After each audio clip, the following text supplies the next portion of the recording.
नमस्कार मंडळी, जय शिवराय. आपण आहोत नवी मुंबईतल्या सीवूड्स रेल्वे स्थानकामध्ये आणि या नवी मुंबई शहराने ज्या शहराने स्वच्छ शहराचा बहुमान पटकावला, पुरस्कार मिळवला, त्या शहरामध्ये कशी बजबजपुरी आहे ते मी तुम्हाला दाखवणार आहे. हे सीवूड्स रेल्वे स्थानकाचं टॉयलेट आहे, ते बंद आहे. आता महिलांना तर याचा त्रास होतच असतो. महिला लाजत बुजत अनेक ठिकाणी त्यांना जायला मिळत नाही टॉयलेटला. आणि इथे पुरुषांचा पण आहे, इथे अपंगांसाठी आहे सुविधा, परंतु इथं ही जाळी लावली, लॉक लावले आणि हे टॉयलेट बंद आहे.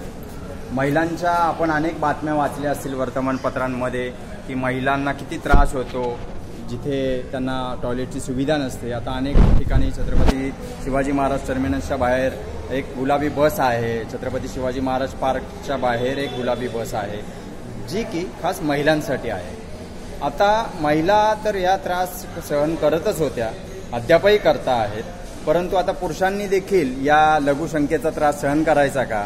आणि ह्या बंद टॉयलेटमुळं, या बेपर्वा लापर्वा या रेल्वे अधिकाऱ्यांच्यामुळं, त्यांच्या नाकर्तेपणामुळं पुरुषांनी देखील मूत्राशयाचे आजार त्यांच्या मागे लावून घ्यायचे का? रेल्वे प्रशासन याचे उत्तर देणार आहे का? एकीकडं सुसज्ज असा मॉल बांधलेला आहे, मोठ्या मोठ्या ब्रँडची तिथे दुकानं आहेत, आउटलेट आहेत, खाण्यापिण्याची सुविधा आहे, मोठी बिल्डिंग, झगमगाट, विद्युत रोषणाई, परंतु साधी जी बेसिक सुविधा द्यायची आहे नागरिकांना, रेल्वे प्रवाशांना, ते टॉयलेट मात्र बंद ठेवलेलं आहे, त्याला टाळा मारून ठेवलेला आहे. शेम शेम shame on those kind of railway officers. हे टॉयलेट बंद ठेवून सर्व नागरिकांची गैरसोय करणाऱ्या संबंधित जबाबदार अधिकाऱ्याला का सस्पेंड करू नये